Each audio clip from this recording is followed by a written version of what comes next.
This is John Drabinski, and you're listening to the Black Studies Podcast, a series of conversations examining the history of the field. Our conversations engage with a wide range of activists and scholars, senior figures in the field, graduate students, and everyone in between, cultural workers and political organizers, in order to explore the cultural and political meaning of Black studies as an area of inquiry and its critical methods. Today's conversation is with Michael Gillespie, who teaches in the Department of Cinema Studies at New York University.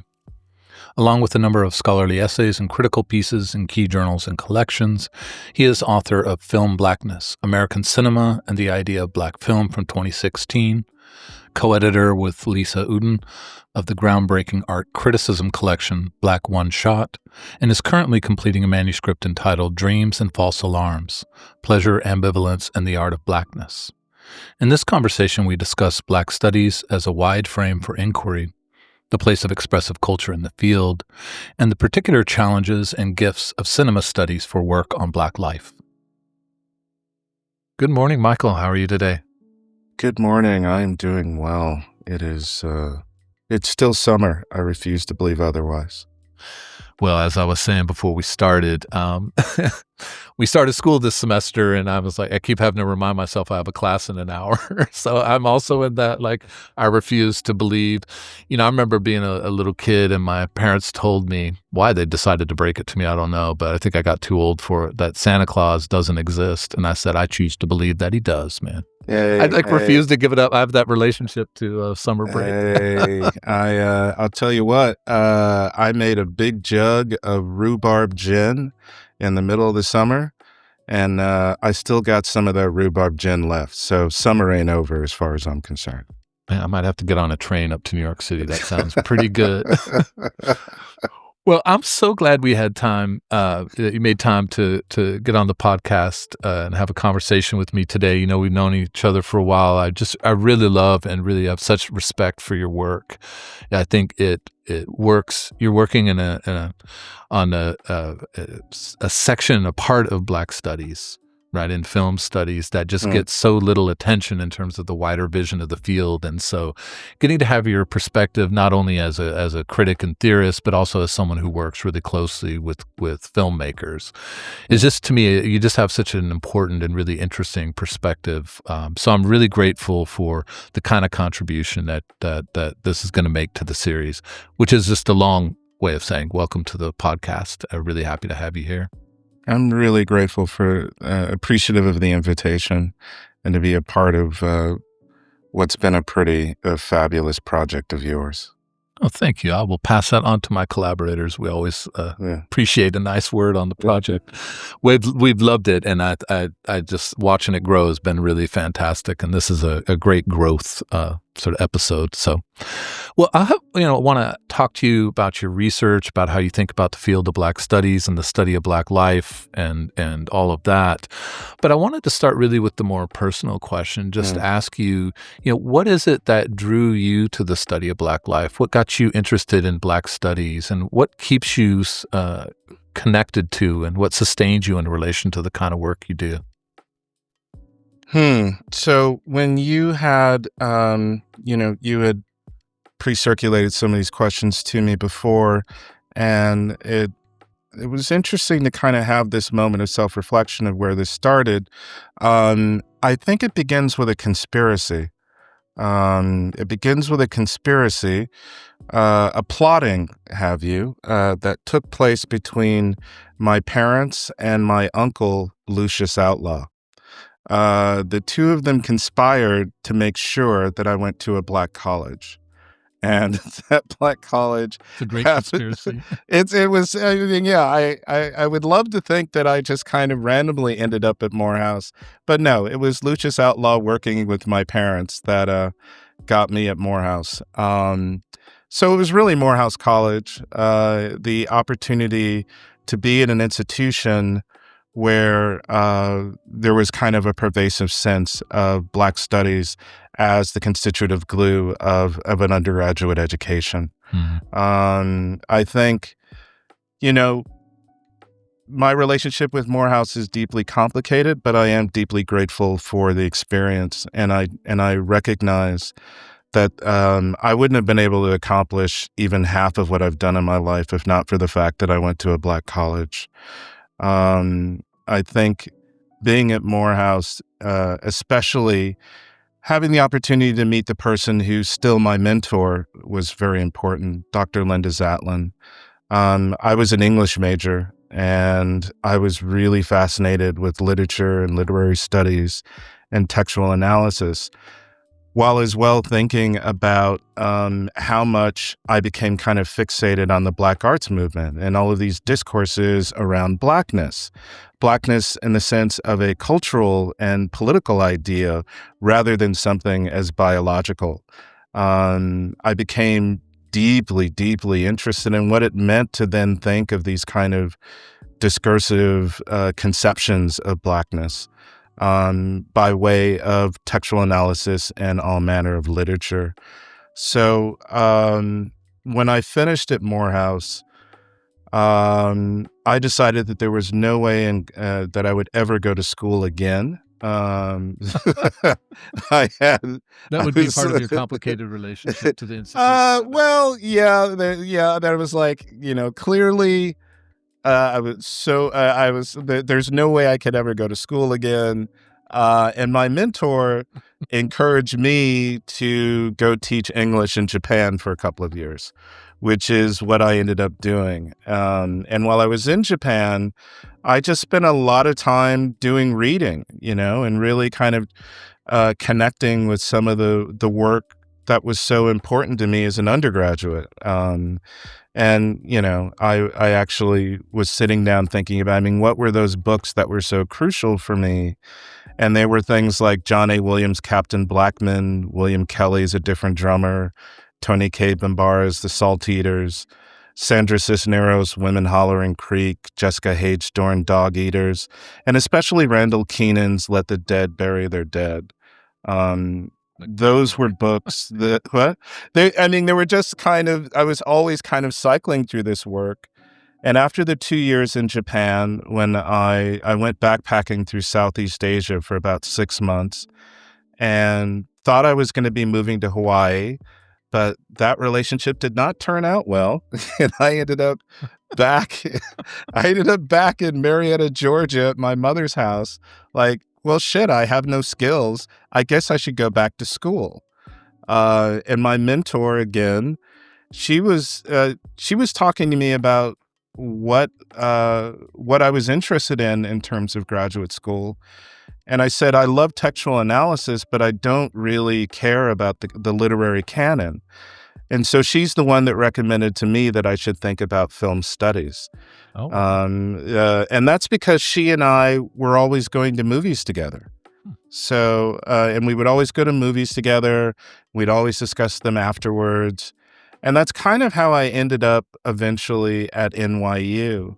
But for me, everything that I had been fixated on and invested in as an undergraduate in terms of thinking about the discursivity of Blackness, it eventually became a part of my graduate education.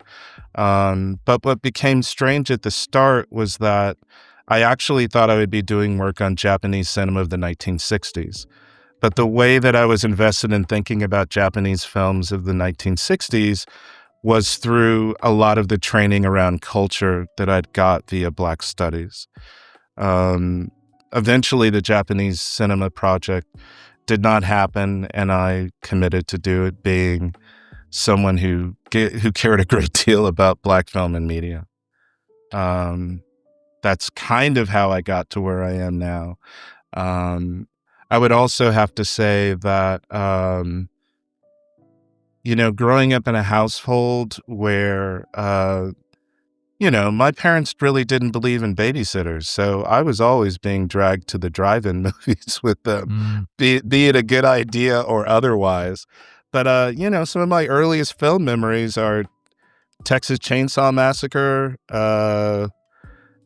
Drum, the unfortunate sequel to Mandingo, and a few other films like that.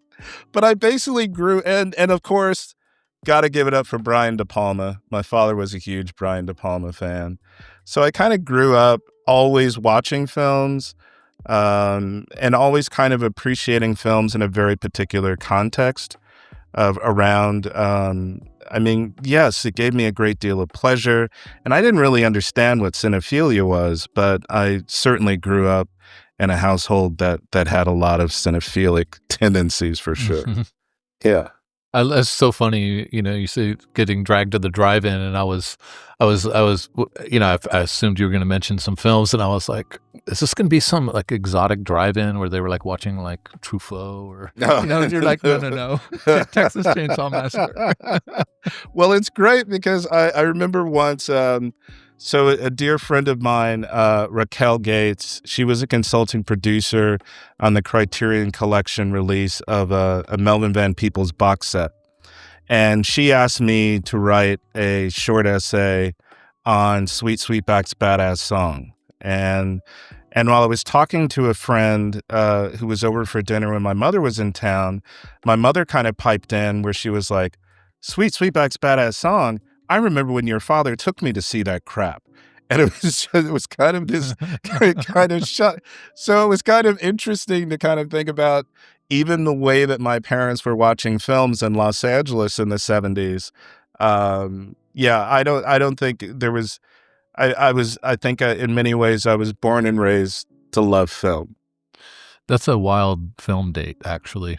Yeah. Sweetback. Yeah, I will say, I that may compete, but I've always thought I had the worst choice for a film date, which when I was a sophomore, beginning my sophomore year in college, the senior who I really was in love with, and she was, sort of artsy type, and I saw that Shoah was at a cinema on Capitol Hill in Seattle, and I was like, I didn't know anything about it, but I knew it was subtitled, and I was like, I think subtitles are sophisticated, and we went to the first, they had like a 2-hour and then a break and then a 2.5 hour, so they showed two of the four segments on a Saturday and the next on Sunday, and after the first segment, she said, this ain't gonna work out. I watched it, and it changed my life, but I was like, not a good first date movie. No, yeah. Showa. Yeah, I got nothing on that. I don't even want to. Yeah. I was totally transfixed. I was like, okay, I'm more in love with the idea of making it through this film than you at this point. But, yeah. But Sweetback, I teach that pretty regularly, and it's a really interesting, Black studies context, getting students' reactions to it. They often fixated on the long scene where he's running. Right. And it's like, what is that? It's so boring. But there's always that one student who's like, isn't that just what it's like to be Black? You're just always running. Yeah. And that was like, and then I'm like, okay, you're the person who needs to major in this department. Yeah. All of those kind of art cinema flourishes of the multiple exposures, the constant repetition.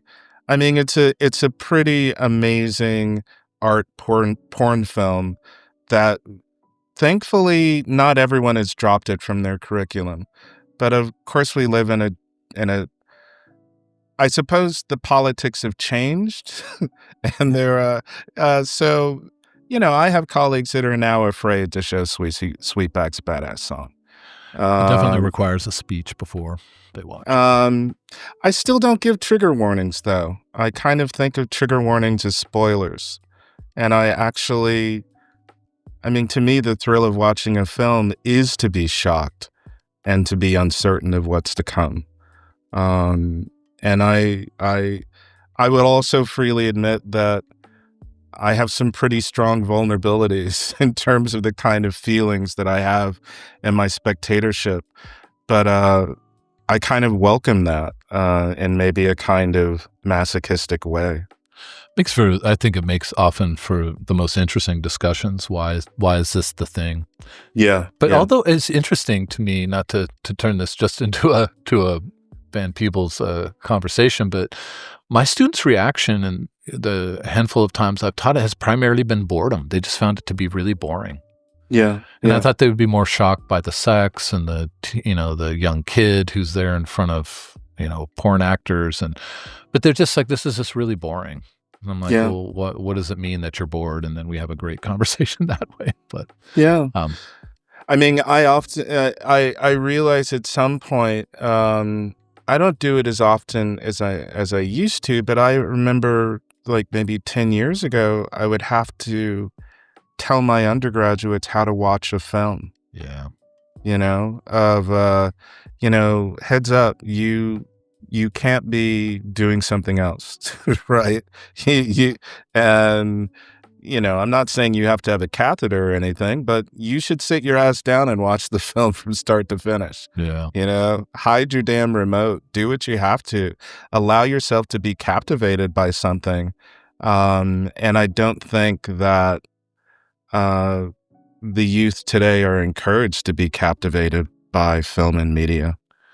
I mean, look, I have a senior in college. I know we got older kids the same age, and uh, summer of 24, so summer before this last one, he was like, "I want to watch a couple of films that you think I should know about." It was very weird. I was like, you can just say, "Let's spend some time together," but Yeah. he really wanted to, and I hope you didn't. I hope you didn't show him Showa.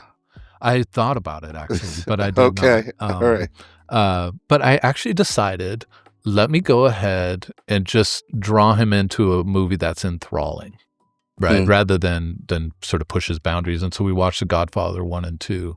And Mm. he was like, I didn't know movies could be so engrossing. Yeah. Because Yeah. it's a superhero movie is like hour and 28-minute sort of limit, right? Yeah. Yeah. Yeah. But that's the thing I like about teaching film in a Black studies context is so much of that, like understanding how much discourse, how much conceptual work, and how many like ethical and political challenges they can get out of sound and image. It's always a little most shocking definitely. to them. I mean that's your area, so I'm not Yeah. not explaining anything to you, but their shock is always really fascinating to me. I mean, this is that's. I mean, you're definitely speaking to what is one of the major challenges um, for teaching Black film and media today is to. I think so many people have been conditioned to think of Black film and media in terms of as something that can be reconciled, as something that can be qualified in terms of definitive answers. And I really try to encourage a kind of speculative appreciation about what film and media does. I often have to challenge my students to stop thinking about this film in relationship to the world, Mhm. because I would contend that this film is definitely speaking to a world, but I don't know if it's the world that we live in today, Mhm. right? So, in other words, it's definitely offering us some kind of radically different kind of investments in epistemology, and also in spectatorial pleasure.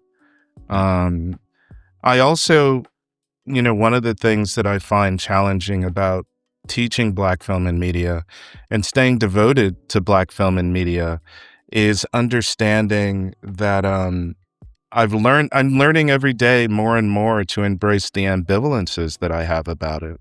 Mhm. And that means I don't need you to speak for me. I don't need you to give me answers. I need you to tell me the story that you want me to hear.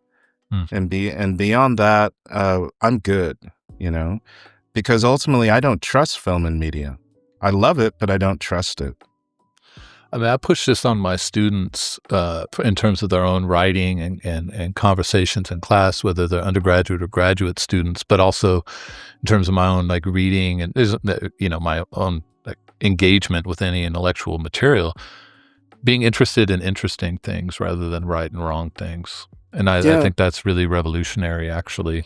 Yeah. Strangely, because we just live in a culture that seems, I think, at the surface to have so little interest in right and wrong, but actually it only is about right and wrong. Right. Like being Right. interesting, intriguing, challenging. Like I like your word ambivalent, drawing you into Yeah. ambivalence and Yeah. being able to sit there. I mean, I tell my students all the time, it's not a privilege to fall in love with ambivalence and thoughtfulness. That's actually Right. just your humanity.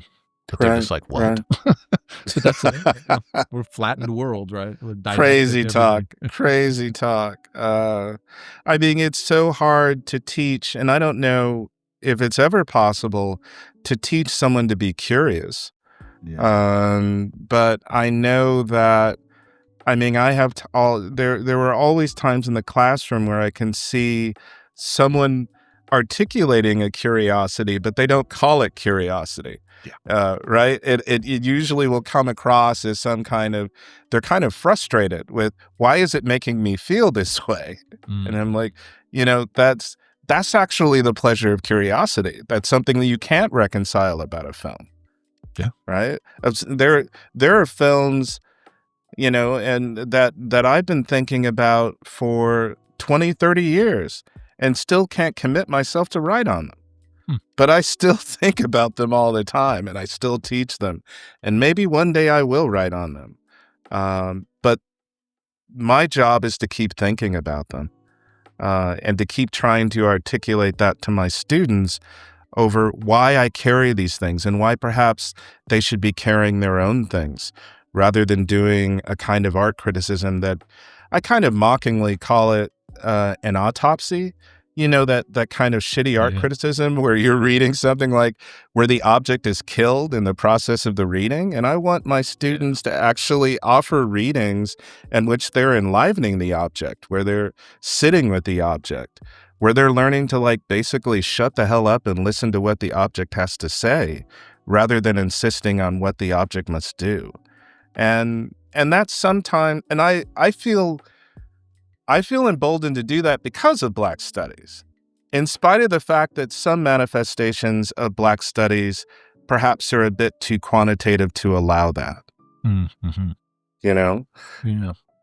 And let me ask you then, what is that image of Black studies or portrait of Black studies that you work with?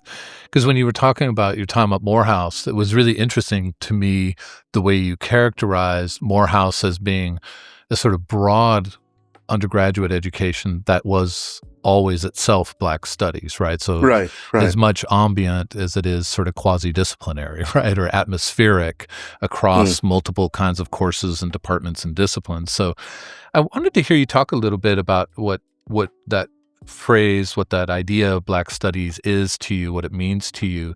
And I think about it, and I always ask about it in the context of its origin, right? Which is the demand by students in the late 1960s for a place on campus to study Black life.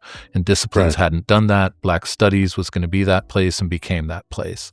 But it was also, of course, that moment of the radicalization of Black liberation struggle that had tried to collapse, or maybe successfully collapse, so much of that gap or distance we might put between a classroom and a community, between reading and prescriptive political action, between activism and thought.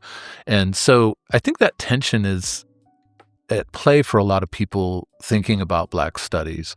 And it's a tension, I don't think it's a contradiction, but I'm interested in, sort of in that context, maybe as a starting motif, how do you think about Black studies? What is that portrait for you? Right.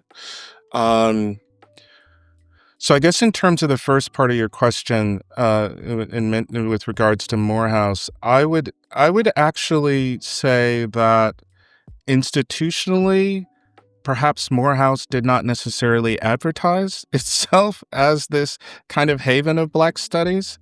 I think that they were, where I discovered Black studies was in my individual courses.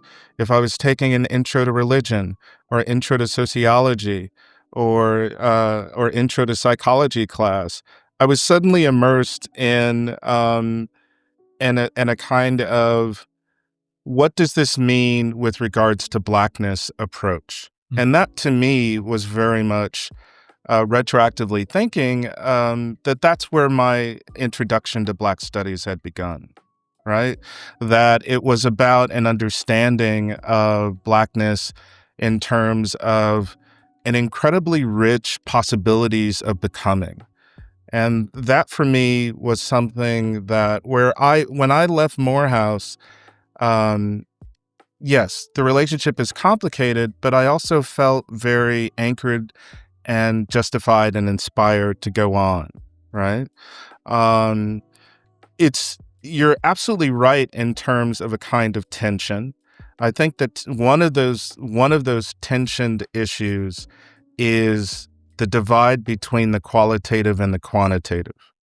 I also feel that tension is evident in the ways in which some institutions, some institutions now where Black studies programs are primarily quantitative spaces, where you have an historian, you have a sociologist, but there is no real scholarship around the arts that's being encouraged, right? For me, I feel really lucky that the majority of my jobs in the academy have always been joint appointments with Black studies. My first, when I was at Duke, I had a joint appointment with African American studies. When I was at Ohio University, I had a triple appointment with African American studies, interdisciplinary arts, and film. Sadly, I believe the department at the African American Studies department at Ohio University is being, I think the tacky term they're using is sundowned. Yeah, exactly. It's kind of like this bullshit where like, Wow. do you realize what you sound like when you use the expression outside agitator? It's the same way when Wow. it's the same way when they're saying, "Oh, we're going to sundown this place." But anyway, and then at City College, yeah, I was in media communication arts, and my joint appointment was in Black Studies, which at the time, if you know the history of Black Studies at City College, it was a department, then it was made a program, and now, thankfully, it's back to being a department. So I've always been in this. To me, it's always felt natural. But anytime I find myself feeling like it's just a natural expression of the work that I'm predisposed towards doing, I also need to recognize that it's not institutionally respected. Right? There are people that still don't seem to understand that Black studies, it's an interdisciplinary idea.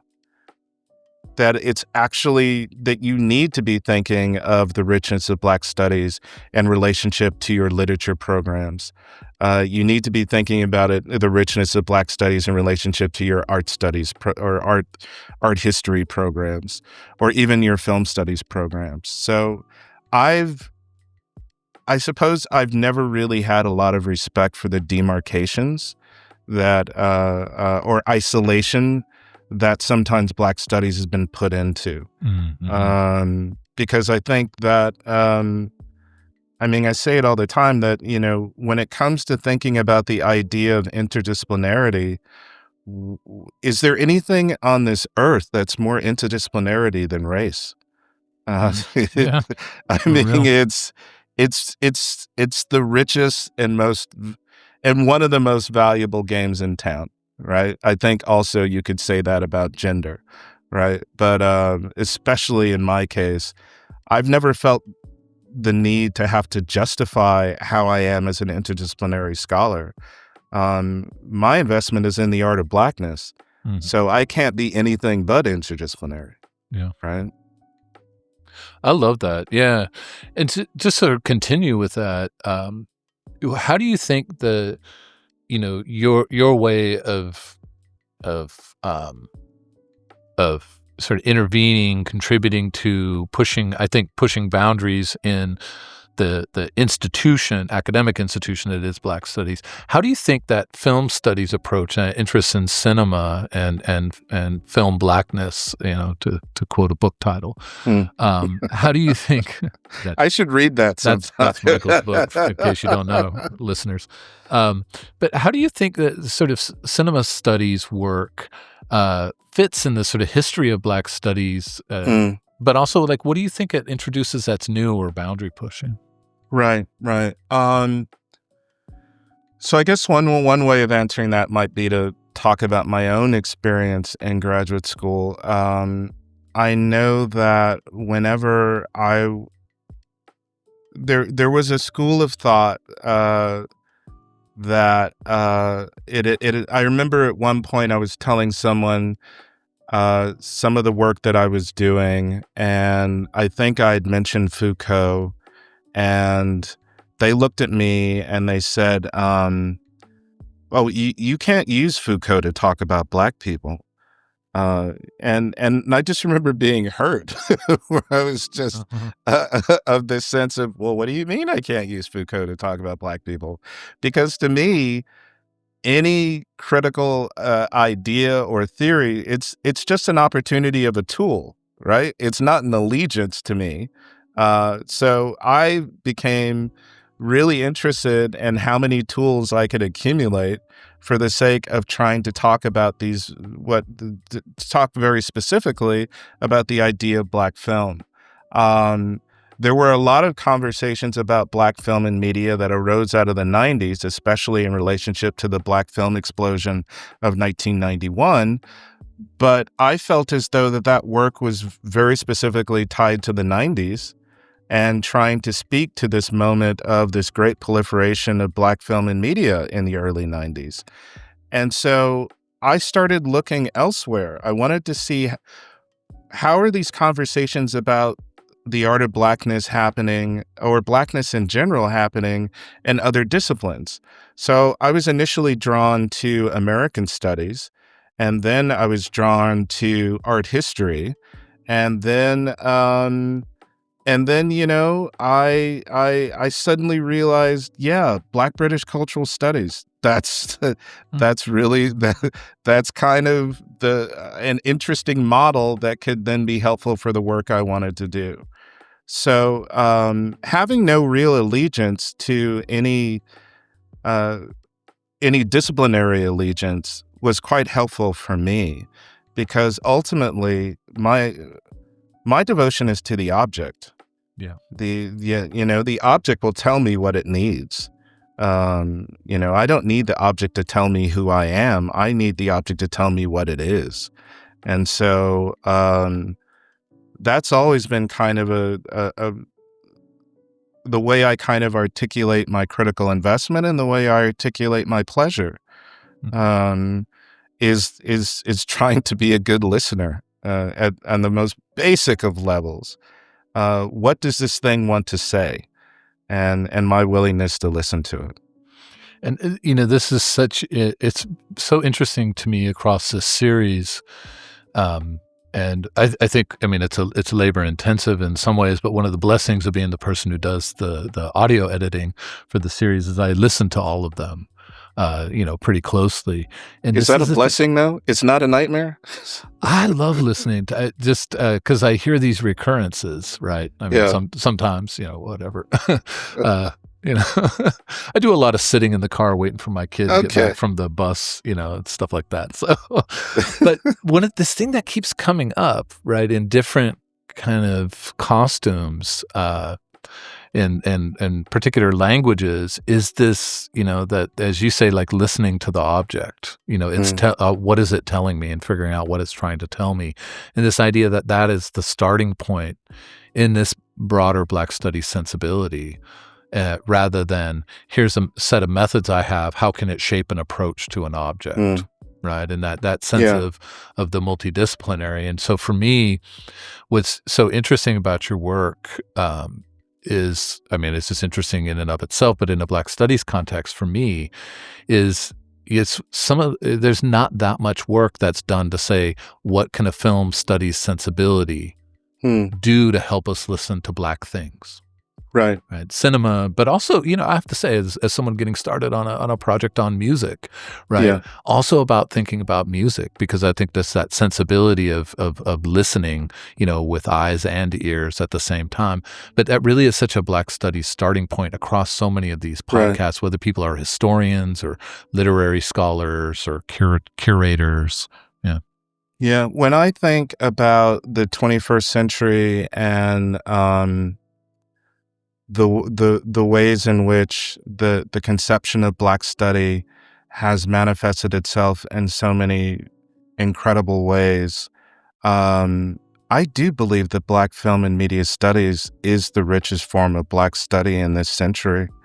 I feel quite lucky to have to be a part of an incredible range of scholarship that's being done in the field.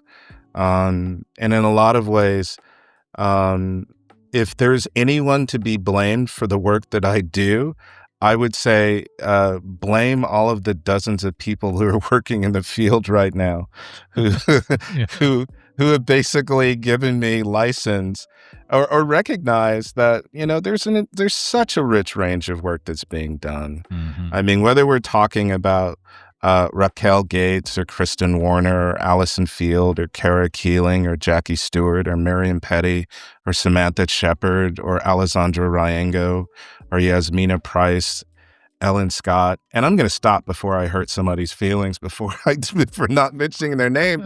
But just like off the top of my head, all the names that I mentioned, no one is doing the same thing. Everyone has their own distinct investment, right? And even the names of people who I did not mention, there are still dozens and dozens more. So I feel quite lucky to be a part of this group. And I feel quite lucky to be a part of this moment, which I suppose is also,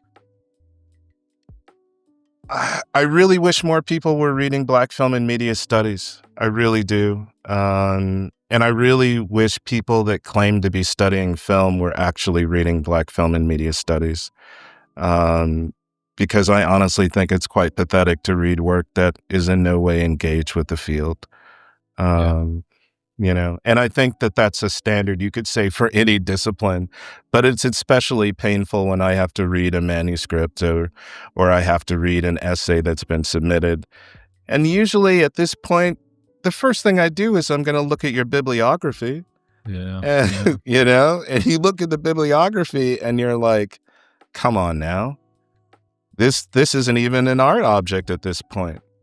You're really taking me back to film is reflection of the world, and you're essentially reading some kind of highfalutin shitty ad copy for the Oscars. But you can lead a horse to water, and people frown at you if you try to drown it. But whatever. Look, I'm teaching a class this, here at 20 minutes or so on Wright, Ellison, and Baldwin, and what you're saying just reminds me of that critique that Ellison had of Wright. Like, literature can't just be sociology.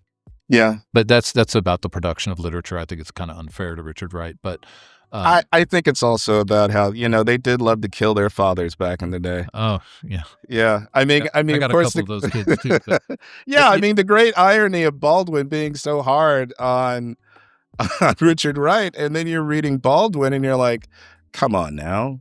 I mean, the sociological isn't all bad. It's just that it needs to be balanced with other things.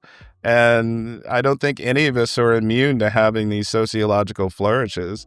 I just don't think in my core, the sociological qualifies what gives me pleasure about film and media, or what gives me pleasure about the art of Blackness in general. And I think turning film into sociology is, to use your phrase, not listening to what the object is often trying to tell you. Yeah. And I understand the motivation. Anti-Blackness is real. White supremacy is real. Yes. But don't let it make you produce shitty art criticism. There's a tagline for this podcast. Don't let white supremacy make you write trash work. Yeah. I want that. I want a T-shirt. I want a bumper sticker. We should put it on a water bottle. We should fundraise for the podcast. With that phrase, we could sort of collaborate the two of us or the groups. But let me ask as one of the sort of final two questions, and sort of in this first question, penultimate question I have for you. So back up, thinking about the field of Black studies. What do you think? Historically, the field of Black studies has done well, but also what do you think it has not done particularly well? Right. I think that Black studies has done exceptionally well the work of understanding that any kind of conceptual history of Blackness draws upon an incredible legacy of practices and politics. That culture is not merely a question of essence. It is actually a tool of becoming. I think that Black Studies is a constant is a vigilant reminder of how one's of a kind of politics of being and a politics of being in the world. Um, it is always to me the it's a it's a necessary core value for anyone and everyone who has any interest in thinking about the art of Blackness. What it has not done well, I suppose, is in all of this opportunity of expansive thinking. um, I do worry sometimes when I see um, kind of non-generative gestures towards ontology popping up. Hmm. Again, I said it earlier that sometimes you're reading something that sounds like shitty ad copy for the Oscars, but I mean, I think we're at a point now where we really need to be thinking more elaborately about what art does and how it circulates in the world. I don't believe that art can change the world, but I do believe in a way that can't be qualified that art can affect the way you think about the world. And what that effect will ultimately become, have no goddamn idea. And I don't want to have a goddamn idea what it is. I want to keep it open for whatever possibilities. But I think that too often people want to insist on not possibilities, but a kind of singular sense of a one-to-one relationship. But again, I understand where the motivation for that comes from. Mhm. But I also understand that, as I said before, it's not why I love this shit at all. Mhm. If I want to see myself, I'll go talk to my kids. Yeah. Yeah. I don't want to look at a screen and suddenly be like, oh, I see myself. I feel, it's like, why do you feel seen by it? Why do you feel seen by this? There are so many more rewarding ways Mhm. other than film and media or painting or anything else.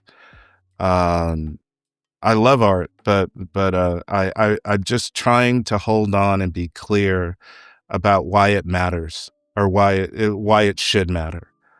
I worry sometimes that the talk of the mattering of art, it's too limited.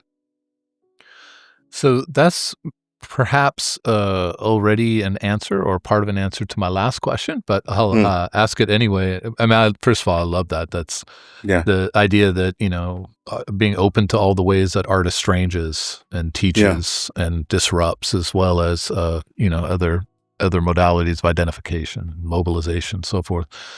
But, this last question then is, I think, very continuous Mm. with what you were just saying, which is just in a sort of Black studies context, what is the question or the issue you would want us all to be thinking about or asking?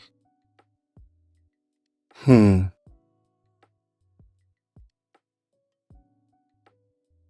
Ooh, wow. That's a great question. And you actually sent me the question beforehand, and I couldn't answer it then, but I suppose, um, okay, so in terms of thinking about the future, well, of course, the Dodgers have to win the World Series. No, no, no, but Oh, that's man, seriously, I that's just don't maybe break that's my not a heart. maybe that's not a Black Studies question, but It is, it's a it Mookie Betts question, which is yes, the leading figure in Black studies. I think the Dodgers winning the World Series helps Black Studies. I Look, think the I'm future. sorry, but this podcast, the first year of its existence, they won the World Series. I'm just saying.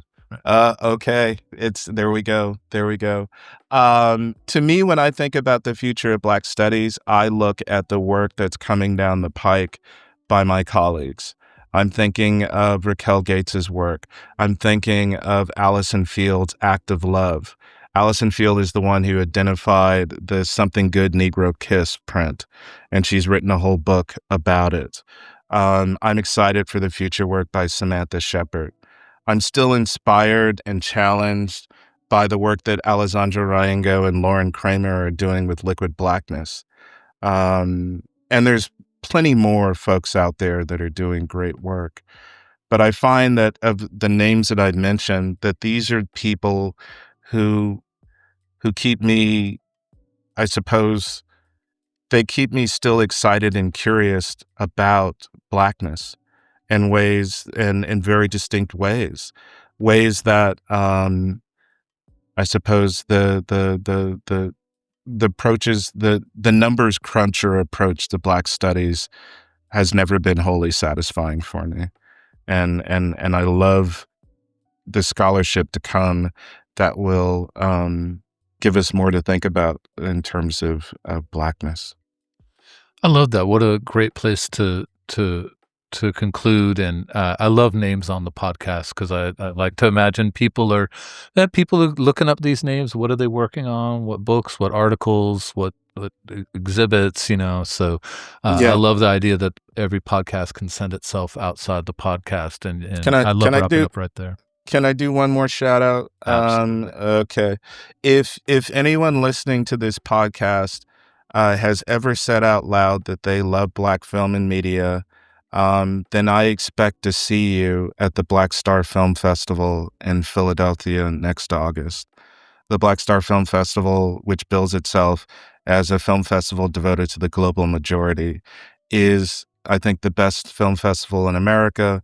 And also for these issues of thinking about film Blackness and beyond, it is the most vital resource, I think. So, yeah, walk the walk, talk the talk. I'll see your ass in Philly next year. I will put a link in the bio that accompanies this to that, so that people can't say, "Well, I didn't know where to look." Yeah. Philadelphia. Google it. You'll find it. Well, thank you so much. I mean, we've been friends a while, and I love you. As I said, I love your work, and you're always really interesting person to talk to. And this has just been, well beyond my hope and expectation. And this is a really wonderful contribution to the series. So thank you for your time, your Mhm. thoughtfulness, and your real insights across this, Michael. I appreciate it so much. Thank you so much for the invitation, and thanks so much for, the kind of gathering that you are doing with this work. And a lot of it reminds me of one of the most satisfying things I've ever done was working with Lisa Udine on the Black One Shot project. And again, one of the joys that I had working with Lisa was this act of gathering together the voices. And really, it's about the range, not the singularity. I love that. Yeah, it is. It's immensely gratifying work. Yeah. Yeah. Well, thank you again, and have a great rest of your day. Okay. Go Dodgers. Yes. Please go Dodgers. Please. Bye bye. Take care.